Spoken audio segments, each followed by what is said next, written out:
All right, I'm going to go ahead and get started. So hello, everyone. My name is Issa Hassan, and I'm a Dean Student Ambassador for the UC Riverside School of Public Policy. I'm delighted to welcome you all to today's event, Considering a Career in International Public Service, an intergenerational conversation with giants who blaze the trail. The giant today is Ambassador Gina Abercrombie-Winstanley, who will be interviewed by Generations Dialogue Project Fellow, Miss Laura Narcisse. But before we get started, I want to first briefly go over the format for this seminar. We will devote the first hour of today's event to a conversation between our special guests. Then we will reserve some time for an audience Q&A. Now, without further ado, I'm honored to introduce our two guests for today's event. So first, we have Laura Narcisse, who is a third-year student at the George Washington University, double majoring in international affairs and anthropology. Originally from West Palm Beach, Florida, Laura is the daughter of Haitian immigrants, which surely influenced her fascination with the political, economic, and cultural systems of developing nations, particularly those in Africa and the Caribbean. At GW, Laura is the president of Young Black Professionals in International Affairs, also known as YBPIA, a student organization committed to diversifying the field of international affairs by amplifying the voices of Black students and professionals. Professionally, Laura has experience working with the international development organizations Chemonics International and FHI 360. She intends to enter the international development sector post-graduation, specializing in democracy, rights, and governance in Francophone Africa and Haiti. Laura joined the Generations Dialogue Project as a Generations Fellow in 2022 in order to facilitate authentic discussions between giants in the field of international affairs and underrepresented high school and university students, particularly women and people of color. Laura, we're so glad to have you. Next up, I'm honored to introduce you to Ambassador Gina Abercrombie-Winstanley. She is a 30-year diplomat, the Chief Diversity and Inclusion Officer for the Department of State, and also was the longest-serving U.S. Ambassador to the Republic of Malta. She began her formal work in teaching and leadership development as chairwoman for Middle East Area Studies, and earlier in her career, she served in Baghdad, Jakarta, and Cairo before taking on the position of Special Assistant to the Secretary of State for the Middle East and Africa, through a series of senior positions that included advising the commander of U.S. cyber forces on our foreign policy priorities and coordinating the largest evacuation of American citizens from a war zone since World War II. I'll now hand it off to Laura and the ambassador for the remainder of the event. Laura, the floor is now yours. Thank you so much, Issa, and welcome everyone. I am going to share my screen. There we go. So thank you, Issa, for that introduction on me and the ambassador. So very briefly, I'd like to just introduce the Generations Dialogue Project and the work that we've been doing in the almost a year since we've been a project. So the Generations Dialogue Project is really the brainchild of the Young Black Leaders Guide to a Successful Career in International Affairs, What the Giants Want You to Know, a book co-authored by Professor Dr. Jennifer Brinkerhoff, who is leading the project, Taylor Jack, and Aaron Williams. And this book really has all of the tips and all of the great advice needed to be successful in any career, but especially a career in international affairs and global public service. And as a project, we've reached out to hundreds of students, high school and college students. We've actually already done an event with UCR, so we're really excited to be back in this space and discuss what it's like being a giant in international affairs and some tips that will help you be successful in your career. So now I am going to share a video that we've prepared that reveals some of the themes and topics that are discussed in the book. And following this video, we will break out into breakout rooms where you'll be able to think about some of these themes in the book, pair together, and share some of your responses to two prepared questions that I have for the audience.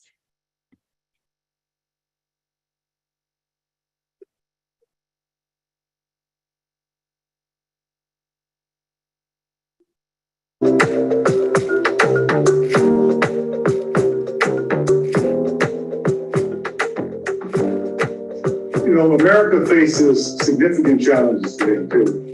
And one of America's great strengths as we move forward is our diversity. And so I felt it was important to write a book that would give young people of color, African Americans, a chance to consider a career in global affairs. Never to forget that our population is a population that helps to keep our country going, and that it's a diverse population.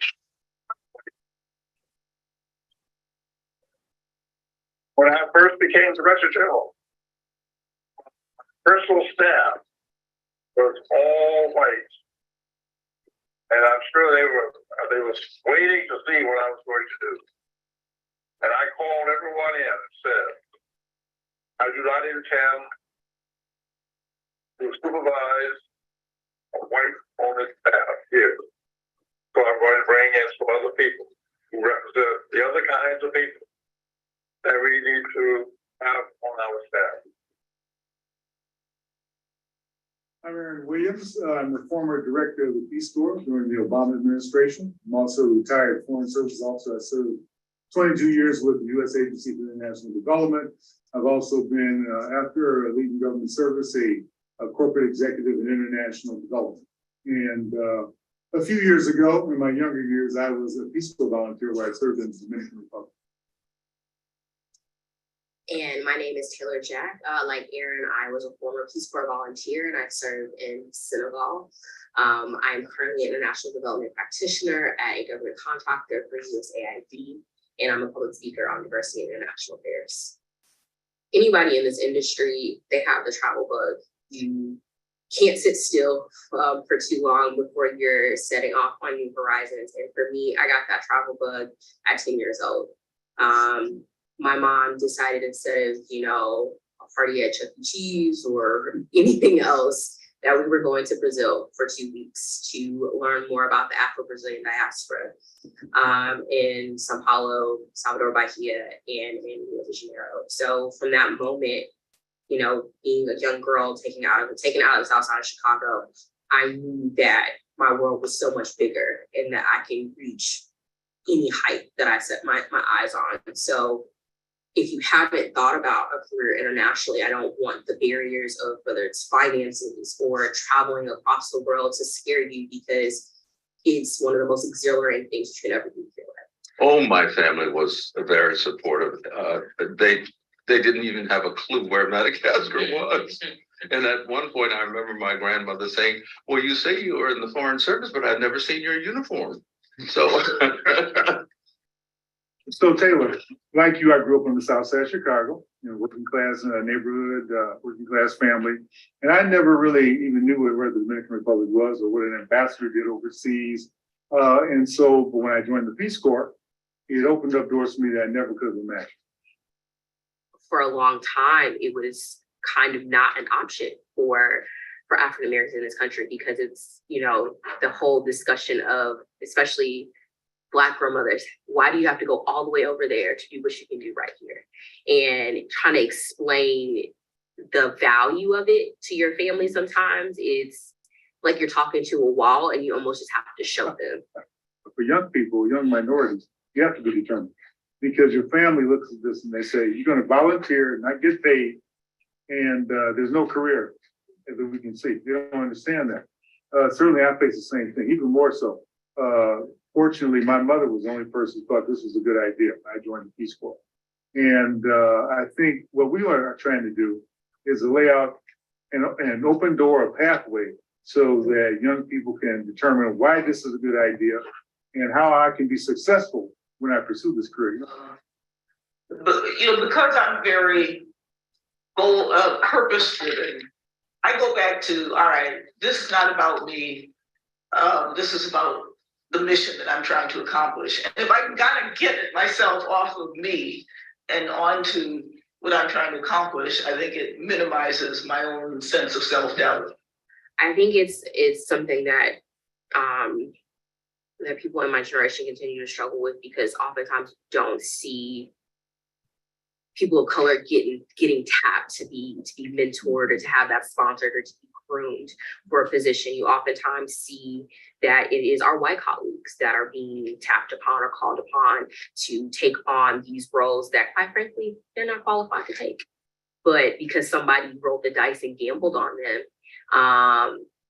they are now moving up the ranks higher. But now you're starting to see, well, my peer is getting this intentional mentorship. They're being groomed for the next level. Their talent is being developed. So they're seen as more than just a number in that particular organization. Oftentimes we shrink away from opportunity. We step away from it because we're afraid of failure. And failure, we have to understand, is one of the greatest things you can really absolutely be engaged in order to move forward in your career, because you learn a lot when you fail. You learn a lot about yourself, you learn a lot about the situation that you're in at that moment in time, and you grow. I really felt that I was not welcome. I was different. A lot of my colleagues came from Ivy League schools, and I didn't. And I was not as polished as some of them. But I decided early on that the Foreign Service had to take me or leave me as I am. And I think that that was probably the best decision that I ever made in my life, that I wanted to be myself, and I wanted to project myself and not try to be an image of somebody else that I thought would be more appropriate. Authenticity is something that you work on every single day, because, you know, the work that you do in international affairs, it changes lives. Like, you know, it is so much more than who you are in this moment. And so you got to check that ego at the door. You have to check any type of biases or anything that is keeping you on this one specific agenda and taking you away from the ultimate goal. And in addition to having that network, I think despite what else is going on in the world, you just have to lean into that uncomfortability of just not always needing to please everyone. As long as you are being respectful in how you are presenting yourself or presenting whatever you are championing, and knowing that you are doing it with good intent, I think the rest will follow. Because sometimes you have to be that person that's going to carry that tough flag that somebody won't touch that issue. But you might be that special person that can bring it to the attention of others to actually to create change, and being almost relentless in a sense and unapologetic about who you are is so important, because at the end of the day, no one should be able to disparage your character if you're doing it with good intent. And what I found is that if somebody doesn't like the brand of who you are, there's 10 other people that's going to buy it. If you have great integrity, you will be known as a person of integrity, and that will become your brand, and you will become authentic. Absolutely. Without a doubt. This really was a labor of love, because I had a chance to interact with 35 plus giants, people who are leaders, diplomats, military, senior military officers, global corporate executives, heads of international NGOs, people who I recognize as being tremendous leaders. We dedicated this book to the distinguished legendary Ambassador Edward Perkins, who was the first Black ambassador for the United States to the Republic of South Africa, and who was instrumental in dismantling apartheid in terms of U.S. foreign policy. He's no longer with us, but his spirit certainly lives on. And he was that type of courageous fighter that you're talking about. He certainly took on an enormously difficult task. He was very successful. Then went on to become the head of the Human Resources State Department as Director General. So I'm really glad that we were able to dedicate this to a man who represents everything that we believe is important and crucial and essential for being a giant. He certainly was a giant. I'm from the baby boom generation. And the greatest generation, if you will, of World War II veterans, they passed the torch to us and asked us to run with the torch that can create a different and hopefully better world. And now we're at a juncture where your generation, we're passing the baton to you. I am very confident in the skill set and dedication, determination, and the willingness to take on this challenge by this new generation. And so the book is going to give them a blueprint. First of all, to encourage them to consider a career in global affairs, because other people just like them did it. They were successful and they have great ideas and experiences to share with them. Taylor, what a pleasure to be part of this process of this journey with you in writing this book. It's just wonderful that Professor Brinkerhoff and you and I were able to engage in this amazing, amazing exercise. It's really going to be one of the highlights of my career also. Absolutely. Well, thank you, Aaron, for welcoming me on the team so many years ago and allowing me to be a part of the gift that you're giving our generation. We're delighted that you have an interest in global affairs. And we hope that this video and the book will inspire you to continue to engage in what can be a marvelous career that is so important to the future of America and the role that America plays in the world today. Thank you for taking the time to view this video. We hope that you feel inspired and encouraged by what you read in the pages of this book and find yourself in it and find your place in American foreign policy.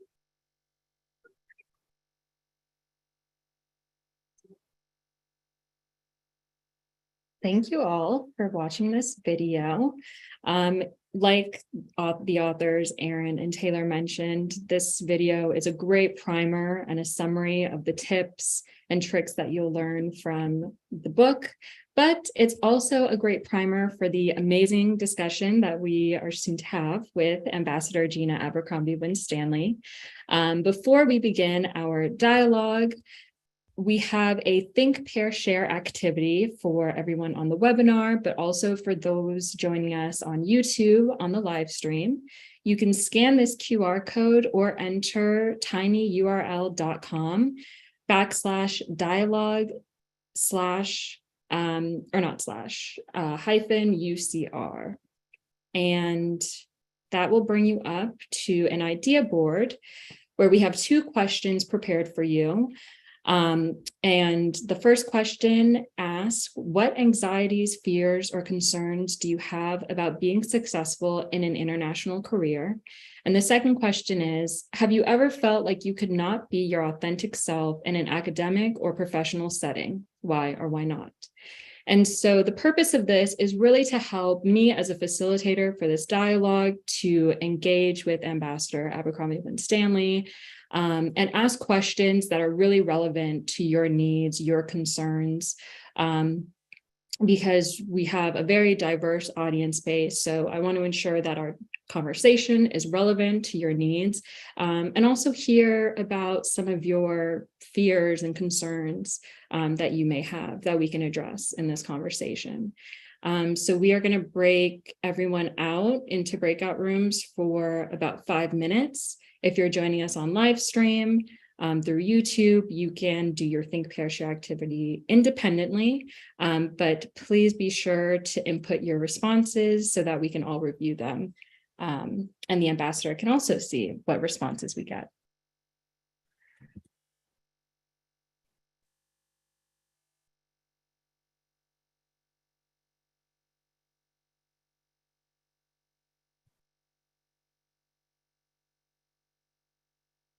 Okay, so we actually cannot do breakout rooms, which is totally fine. So everyone can independently respond to these questions. And we'll give it about a few minutes so we can get some responses.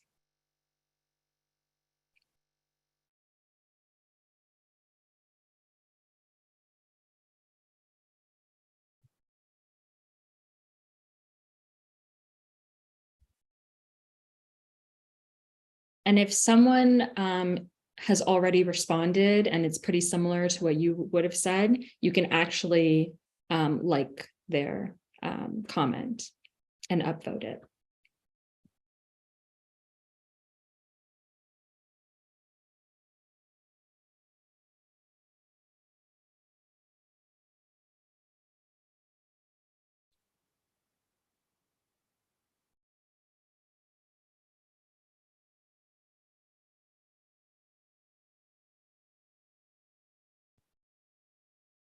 So some of the responses that we have so far are being away from family for long periods of time, which I'm sure the ambassador can talk about. Where do I start? What can I do now to set me up for success in the future, especially in terms of career path, education, and other opportunities, and hopefully an international career? Really great response that I know we will get to. Someone else said, how do I get my foot in the door for an international career? And someone mentioned that their main anxiety about a career in public service is the seemingly large barrier to entry. How can I demonstrate or develop the skills necessary? In terms of not feeling like you could be your authentic self in an academic or professional setting, some of the responses we have is that sometimes passion isn't there, so it makes it hard to keep going. I've felt this in some professional settings that I've pursued. Oftentimes, I fear discrimination for my identity, and I'm afraid to reveal it because I would then be treated differently. So not being able to really present yourself and present your identity for fear of discrimination. I had the feeling that my ideas were not as knowledgeable as my ideas, or they would not be valuable. So kind of that imposter syndrome that we see in the video that some of the giants discussed. And last comment here, yes, it can be difficult fitting in, especially in a predominantly white space or with people who are or appear established. These are all really, really great responses. So thank you all for sharing some of your concerns and also your experiences not being able to feel like you could present your authentic self. So feel free to continue to add more responses. This is really helpful for us as a project to know what some of your concerns are so that we can address them in future events. But now I would like to go ahead and begin our dialogue and our discussion. So Isa brilliantly already introduced the ambassador, but if you'd like to know more about the ambassador, you can scan the QR code or input this link from state.gov on the ambassador's biography.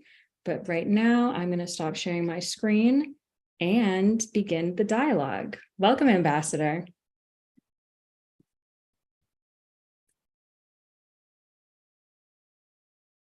You are muted.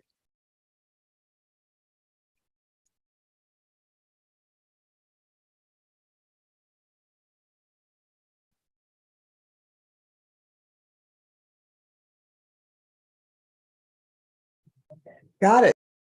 There we go. Perfect. Welcome. How are you? Oh no, you're muted again. Okay, we'll try again. There we go. Second time's a charm. Yes. It's good to see you, Laura. Good to see you too. Thank you so much for attending this virtual dialogue. For full disclaimer, I know that this event is going to go amazingly well because this is actually my second dialogue with Ambassador Gina Abercrombie-Winstanley. Our first was in person for a high school audience. So I'm really excited for our second event to be geared more towards college students, young professionals who are starting their careers. But like high school students, still have a lot of concerns and anxieties in terms of pursuing any career, but especially an international career. So to start off, I'd love to know what sparked your interest in international public service, and if there were any other careers you had considered before joining the Foreign Service, and why you decided the Foreign Service was for you. Okay. Well, thank you. I think the first thing I want to say to everyone is we want you. That's the first most important thing you need to know. You are wanted. We need you in this field. So let's talk a little bit about how you get here. That is a great question about whether I considered anything else. I don't recall considering anything else. Maybe I did, but it was so long ago, it obviously wasn't very important. I got interested in international affairs from watching a television commercial. I was very, very young at the time. Let me hasten to add that. But they used to have commercials on television for the Peace Corps. And the tagline was the hardest job you'll ever love, which of course intrigued me. I've always been a hard worker. And it had shots of men and women talking in classrooms of a variety of races and ethnicities that appeared on the television screen. And some of them were farming, some of them were teaching, and everybody looked really happy with each other and whatever they were doing in the commercial. And I thought that looks like fun. Certainly the places that were being shown were places I'd never been before. I'm from city of Cleveland, Ohio. So seeing farms and small village schools was something I'd never seen before. And that got my curiosity piqued. So I went from there into the Peace Corps after college, although I did do a year studying abroad. And while I was in Peace Corps, met some diplomats, and that's how I got here. Perfect. That sounds like a great introduction through the Peace Corps. And then also having those connections by meeting diplomats who can really tell you their real world experience working. Some of the concerns that we got from the idea boards is that some people feel like there's that barrier to entry. Maybe they don't know the right people, or they don't go to a school where diplomats and the Foreign Service, the State Department is as easily accessible for other students. So in your case, you joined the Peace Corps, but do you have any advice for students who, in the United States, more domestically, want to get their foot in the door internationally? Yeah, I think the most important thing to know is that the door in many ways is wide open. Certainly joining the diplomatic corps, and there are a wide variety of careers in foreign affairs that we can talk about, but joining the diplomatic corps, parents don't like me to give you this information. Sometimes colleges don't, but you don't need a college degree. You don't need a PhD or a master's or a bachelor's degree. You do need to be educated and informed. So our process is a written exam, which is very much like an SAT exam. It's testing your facility with English language. Forgive me, I'm getting over a cold.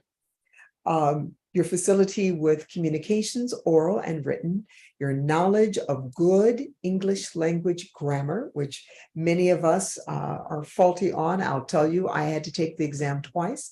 I failed the English language portion the first time. I'm very good now. What do you know about America, art history, music, theater, sports? You are representing the United States as a diplomat. You've got to know us. So it'll test you on that. If you get through that written examination, or you have a high enough score, you get through it, then you'll write some essays about your management and leadership and interpersonal skills and communication and how you've used it in different ways. And then you come in for an in-person assessment where assessors, I used to be one, basically talk to you about you, how you think, how you approach the world. What will you do in difficult or unexpected circumstances? And while the first part of the exam, which like the SAT, is testing you on the knowledge you come in with, nothing on that test is not something we can't teach you.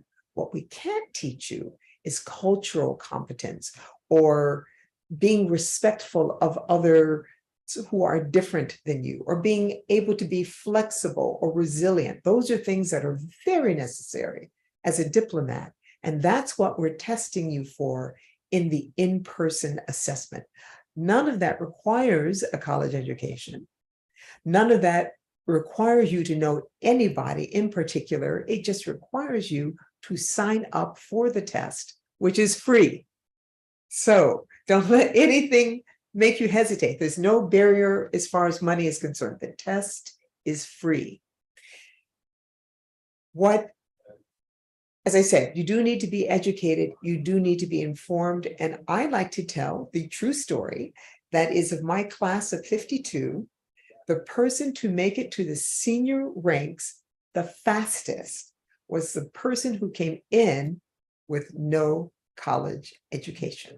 He graduated from high school and then he went and got a slow boat to China. And evidently he worked on fishing trawlers for 8 years, learning Chinese, learning Japanese, learning about the world, but in a practical way, living it, learning about cultures. And he passed the exam and has done very well in the Foreign Service. So Thank you so informed and education. That is a great example, and also addresses some of the responses that we received of people thinking that if they don't get their PhD, they won't be able to succeed, or they might feel a bit intimidated that they're not as knowledgeable as another person. But you perfectly summed up that you come in with cultural competence and language skills and those soft skills that really make you a great asset to any department or any profession, but especially the Foreign Service and an international. Yeah. Thank you for that. So a good segue, I guess, and you sort of address this, but the book specifically addresses imposter syndrome. And like we discussed, a lot of people feeling that they cannot necessarily succeed because of some of those barriers that might not exist, but we create in our heads to justify our fears and our anxieties. And so a lot of people might be selling themselves short and not applying for those positions or those internships, or not really diversifying their interests and expertise. So what are some ways you have maintained self-assurance and confidence in your career? And what's some advice that you have for some of the UCR students on how they can develop or build on their confidence if they are a bit weary about entering an international career? Yeah, I think it's twofold. I think about my younger self, and I know that if I had figured out then what I know now, maybe I'd be Secretary of State and we'd be having this conversation. I took a little while before I figured out that the guys at the table who were piping up at every opportunity and interrupting other people to make sure we heard what they had to say and what they thought didn't know any more than I did. Didn't know any more than I did. They were just willing to speak up. They were raised with the expectation that whatever they had to offer would be welcomed and appreciated in a way that too often women and minorities have not been raised to believe that what we offer will be welcomed and appreciated.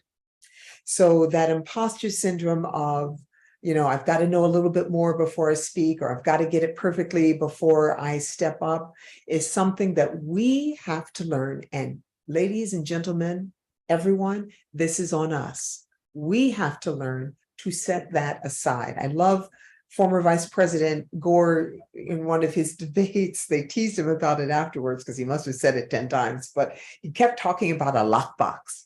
Now, I forget what he was going to put in the lockbox, but I'm telling you to put in the lockbox that imposter syndrome. Everyone has it, even I, and I know what I bring to the table. Even I, from time to time, have it. And I take it and I open up that lockbox and chuck it in there and shut it up and set it aside and continue on. As someone said in the video, putting the mission ahead of myself. And if I believe, and I know that I've got something that can forward the mission, that can move the mission to where we're trying to get it, that can be part of the solution, it is incumbent upon me. It is my duty to share what's in my head and my ideas. Now, no one's right all the time, even me. And I have some of my staff in here hearing this. I'm not right all the time, but I am right some of the time. And even when I'm not right, my thinking should add to the discussion, should broaden the aperture of options to be considered. And that's why we need you. We need a wide variety of people to bring a wide variety of backgrounds and ways of thinking about things to help us find the best and solution, the most number of options to solve problems. So I don't spend too much time, I haven't for a long while, with imposter syndrome, because as Trevor Noah said, ain't nobody got time for that, right? I came to get some stuff done. I came to this organization to be a US ambassador. And so even though I've had ups and I've had downs, plenty of them, I know what I came to do, and I was not deterred from doing that. So imposter syndrome, everybody's got it, set it aside, keep it moving. Thank you. Yes, I think that's the quote of the day. I think we all need to put it in our lockbox and put it aside to get the work done. And also thank you for even acknowledging that you also experience imposter syndrome, because I feel like oftentimes people who have succeeded and have been so successful kind of want to forget the bad stuff and forget their anxieties and their fears starting out in their careers. So just by you acknowledging that reassures us as students and young professionals that it's okay to have those moments where sometimes we're a little unsure of ourselves, but if we stay true to the mission and we still have that long-term goal in mind, then we'll succeed and be successful. Yeah, it took me a while to realize, Laura, I have given, when I was in the private sector, I gave a speech called Failing Up. And one likes to give hope, so you put the up at the end of it. But basically, it talks about my career and all the times I got fired, which is more than twice through the course of my career. But it is a reminder, everybody's career has downs as well as ups. Times when I thought maybe this career, I was not going to be successful in it. Those were short periods of time, but they certainly came. I don't mean to diminish them. Everybody screws up. Everybody makes mistakes and or gets blamed for things, even if it's not your fault. You're still sometimes going to have to take the weight for it. And it is infuriating, enraging, sometimes heartbreaking, because there is a sense of betrayal when it happens. And then you've got to figure out, what do you do with it? And I tell people, you deserve a pity party when bad things happen to you. Have your pity party, but keep it short and keep it private, and recognize that it happens to everyone, whether you're male, female, or non-binary, white, black, brown, yellow, and anything else. It happens to everybody. So you have to take yourself out of it. This happened. What are you going to do with it? Thank you. Yeah, it's a universal experience, and it's something that really can shape a person rather than let someone wallow in their pity, like you said. Right. It That's can be right. very constructive. Yeah. Because Aaron Williams mentioned in the video about failure and learning about yourself and maybe something else. And sometimes you don't really want to know that about yourself, but it isn't the failure, it's what you do with it. So. Absolutely. Thank you. I have one more question for you before we turn it over to the Q&A. I know we have some really great questions. So my last question, and it's something that you've said repeatedly, which I love, is that, the Foreign Service, international careers, they want us. They want me, they want the UCR students, they really want us. So can you talk about why it's so important to diversify foreign policy and international affairs for those who are still on the fence? Can you really hone in? Who are those people? Surely they're not on this call. But please talk about why it is so important. And also, I'd love it if you could talk about how your current role as Chief Diversity and Inclusion Officer how your role has contributed to making foreign policy and international affairs more accessible to minority students. Yeah. Well, the first thing, yeah, who are those people? I say the quickest answer is look around the world, look at the challenges that the United States and countries around the world are facing. And if you look at our history, you will see that we often didn't get it right.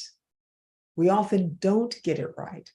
And I will say that we have brilliant people trying to get it right, but we don't always have all of the information, all of the knowledge of the world the way it is today, which is that Europe and the United States do not control everything anymore. And it requires a deeper, more intimate knowledge of the rest of the world. It requires a stance that doesn't always depend on force. I've often said, sometimes getting in trouble, but I stand by it, that women and minorities begin our training for the world of diplomacy almost from birth. And I say that because we do not enter the world from a position of power or privilege. We cannot walk into a room and expect people to listen to us because of our color or our gender. We have to get people to listen to us because of the way and our ability to communicate, to persuade, to advocate, because we don't come from a position of power. That is key to diplomacy, because if you have all the power, you don't have to be diplomatic. You can just say, do this, or I'm going to invade, or do this, or I'm going to bomb, or do this, or I'm going to impose sanctions on you, which will cripple you and you will no longer be, et cetera, et cetera. But the world doesn't work that way, as we see on a daily basis. So we have to bring other tools. And that means the cohort of people doing the diplomacy have to be more diverse, have to have, as I said, intimate knowledge of the rest of the world, how the world works. So people who are first generation Americans, absolutely, we need you. Those who have different experiences of what life is in America. If you are dealing with people around the world who have, survived war and poverty and drought and migration, et cetera, your ability to connect with those people may be enhanced by having challenges of your own that are brought about by not being white and male in this country, that are brought about not being of, the top 5%, of not having attended an Ivy League school, et cetera. So we need a wide variety of people to help us get it right. And I think that's obvious that we need help on that. So again, we want you. The second part of your question, remind me, because I've gone off on that one.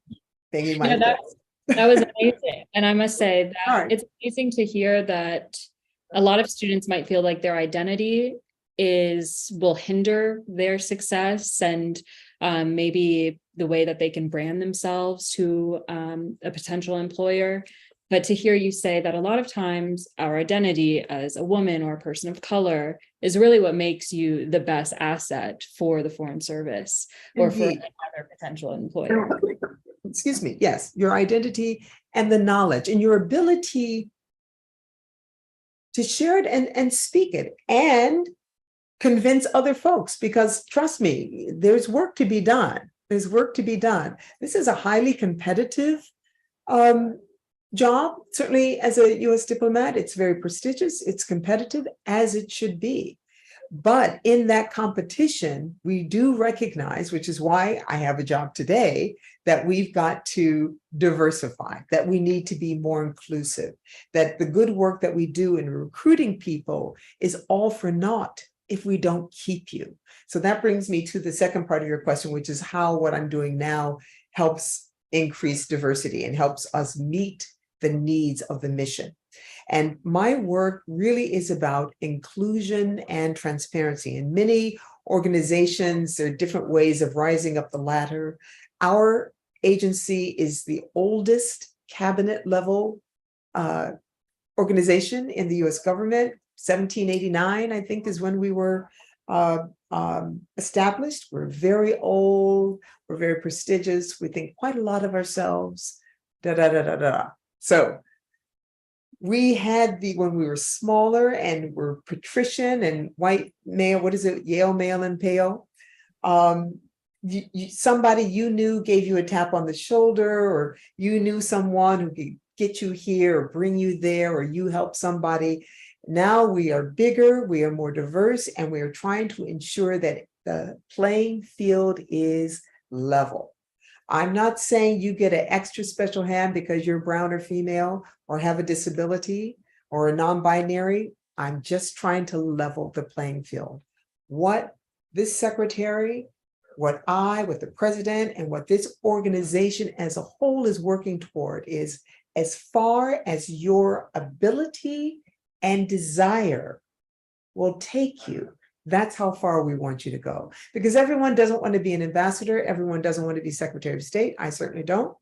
But there are things I do want to accomplish. And I don't want anyone telling me I can't have it or I can't get there if I bring what it takes to do the job. That's what we're trying to do.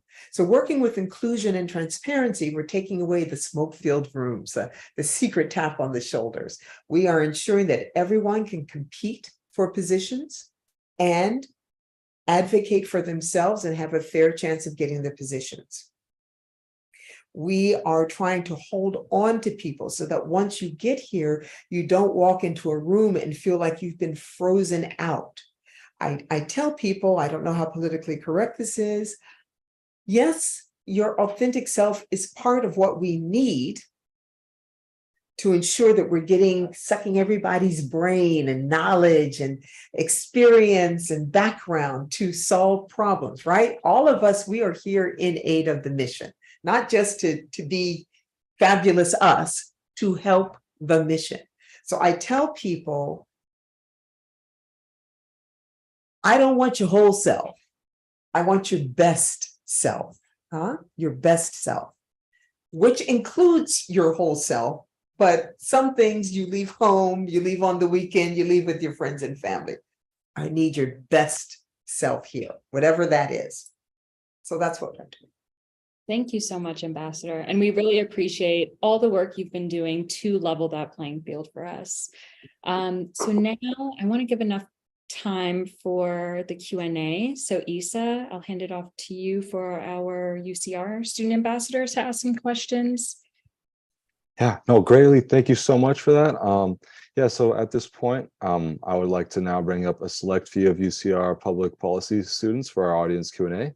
We will also be accepting questions from our Zoom audience via the Zoom webinar Q&A box. I noticed one already, so we'll definitely get to that.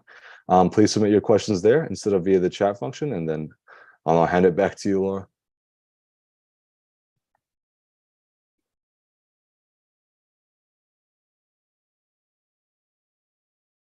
Kevin, would you like to ask your question? Thank you, Laura, and thank you, Ambassador, so much for such an amazing talk. I definitely learned a lot. I'm definitely someone who's always been interested in foreign policy and international relations, so I can definitely say I learned a lot. One question I had throughout the discussion was, what's something that you think that most people don't know about maybe your career or a career in international affairs in general that you wish they knew about? Like, what's a kind of a hidden kind of gem, or maybe some specific piece of advice you've learned throughout your career that most people just don't know and you wish they knew? I think I've said it, is that the test is free, take it. That you don't need to go to college. You don't need to spend tens of thousands of dollars on an education if you are willing to get that education informally. People are educated all kinds of ways, often in very practical ways. A love of reading will get you very, very far. So the fact that it really is accessible, and certainly once you are in, financially, I don't want to say lucrative. You're not going to get rich, on a government salary, but you will be comfortable. You can do your job generally without worrying about money. It's definitely an accessible career. That's really the most important thing. I'm always astonished when I run into people of whatever age, 60 and below, who say, oh, I'm thinking about taking the Foreign Service exam. And I always ask, what are you thinking? Sign up, take the exam. So that's it. Thank you, Ambassador. Rachel. Thank you so much. I just want to quickly, before I ask my question, thank you, Ms. Narcisse, Ambassador Abercrombie-Winstanley, Dr. Brinkerhoff, Ms. Hopewell, everyone here that made this event possible. And I also like to thank, I know some of the participants today are actually tuning in from high school classrooms. So I know a few of the participants are actually representing an entire classroom of students. So thank you for everyone being here today. But my question is, you mentioned how men are raised with the expectation that what they offer is welcomed and important. And aside from overcoming our own imposter syndrome to overcome this, how can we best support our peers as women and minorities to help break this barrier? Yeah, that's a great question, Rachel. Thank you. There was an article probably in 2015, maybe 2016 of the Obama administration that talked about the work that women in his administration did to support and amplify each other. I can tell you that I have been, even as a sitting U.S. ambassador, I have been interrupted by men who worked for me. And then my inside voice is like, stay calm, stay calm. I have been in discussions, brainstorming situations, which really I should have kept quiet because they tell you as a boss, you're the last person to speak, but put things out as we were trying to figure out the best way forward on a problem before us, and had the suggestion be out there and then taken up by somebody else. So these things happen to women at all levels. I'm sorry to say, just getting to be the boss, it means it happens a lot less, but it still can happen. So when I am doing career coaching, one of the things I stress and focus on is practical tools for doing just what you're asking, Rachel, because people want to do it, but they don't know how to do it. And certainly when you are speaking in a group session and you find that you've put something out there that no one has paid any attention to until Tom or Isa says it, and it can be infuriating. And I say to women and or minorities, if it happens, do not get angry. There's no point, because all they'll do is say, boy, you're an angry woman. And that is not necessarily the kiss of death, but not useful to you. But you do say, Isa, I'm so glad you heard what I said earlier. Let me elaborate on what I was thinking. Just take it back, not with anger, not just take it back. And we have the responsibility to help each other do that. So if John, you heard Rachel say it, and then you heard, Andrew take it up as if it was his idea, it's you then get to say, Andrew, that sounds like a rephrase of what Rachel said 5 minutes ago. Did you mean X? Or Rachel, can you confirm whether Andrew is actually saying what you meant? So you can help each other. And these are practical ways. Don't sit silently when you see that happen. I'm a huge fan of bystander intervention training. That's one of the things. In a way, it's a microaggression against whomever it's happening. And we can, in the moment, help stop that from happening. That means, get it back to Rachel. Thank you so much. Mm-hmm. Thank you, Ambassador. Amazing response, and great tip for when we see those microaggressions happening in person. Samuel. Thank you. Firstly, I would like to thank Ambassador Abercrombie-Winstanley. I know you wear Abercrombie and Fitch clothes, Samuel. And also, I also like to thank the Generations Dialogue Project for facilitating all of this. And I guess the question I had was, so like you've been working like as a diplomat in the Foreign Service for a very long time. Are there any problems that you've seen like continue on that like need to be addressed in the present or the future that like you're still seeing today? So Samuel, when you say problems, are you talking about foreign policy related problems or internal personnel problems?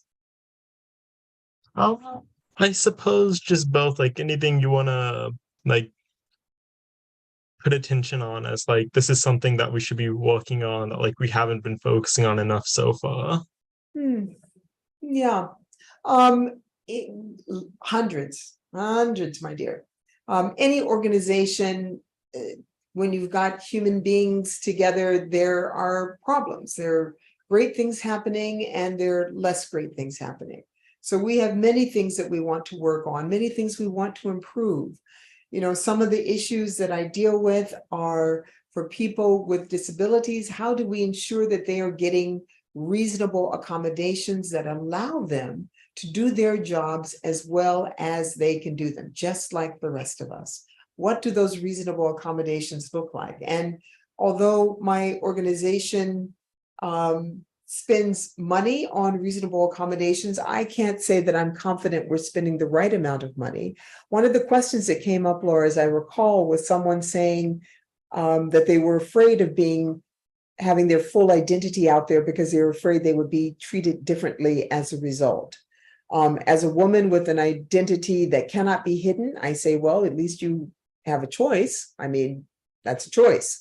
For those of us who don't have a choice, I say, from our perspective, speak up, be yourself, stand out, and fight for your space. That's what the rest of us have to do. However, it is true that people with disabilities are often discriminated against because people think it's going to be too much trouble to fully integrate them into the workforce. So I do understand the reluctance that some may have to articulate that they have a disability. But this is the downside of that. My organization spends, I don't know, I don't know if it's that much, let's say $10 million on reasonable accommodations of various kinds for people with disabilities, whether it is on making, wheelchair accessible bathrooms as required by the American with Disabilities Act, or providing readers for people with visual impairments, whether it's things to help people with hearing impairments, any number of things, accommodating service animals. We spend a certain amount of money, but if there are people with disabilities who have not made them known, who have not identified as having one, how do we know that we're spending the right amount of money?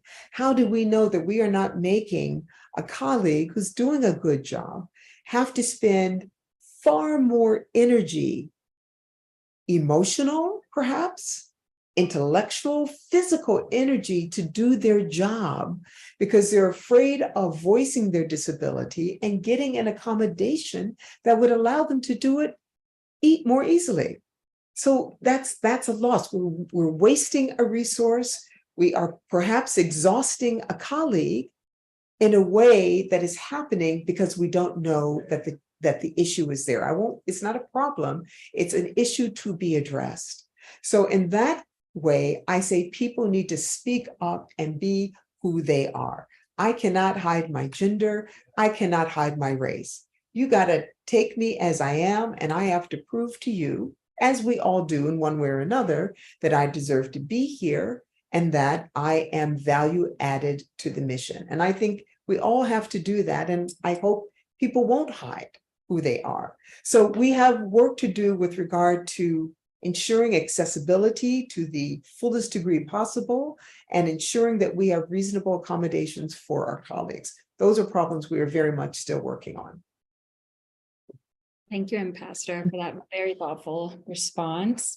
And thank you for our student ambassadors for asking your questions. Our time is about up. But thank you, Ambassador, once again for such an amazing discussion. Just as amazing as our first dialogue together. So very quickly, if you have your phones out, we have an evaluation that you can complete. And if you complete this, you will be able to receive a free copy of the Young Black Leaders Guide. And it's an amazing book. Ambassador wrote the foreword to the book. And I just want to emphasize that even though the title is the Young Black Leaders Guide, this book is really a resource for any ethnicity, any race. So please complete the evaluation and also take advantage of this resource guide by the Association of Professional Schools of International Affairs, and follow us on Instagram for more information on our upcoming Generation Dialogue events. And thank you so much for UCR for helping us facilitate this event. I'll pass it back on to Isa. Thank you for that again. I just want to express on behalf of the UCR School of Public Policy our deepest gratitude to Ambassador Gina Abercrombie-Winstanley and Laura Narcisse for taking time out of their busy schedules to join us. Thank you as well to our audience members for being with us today. And you can learn more about the events hosted by the UCR School of Public Policy by visiting our website at spp.ucr.edu. While you're there, you can also learn about our Master of Public Policy program and our newly launched combined BA MPP program. And thank you, everyone, and we hope you have a great rest of your day.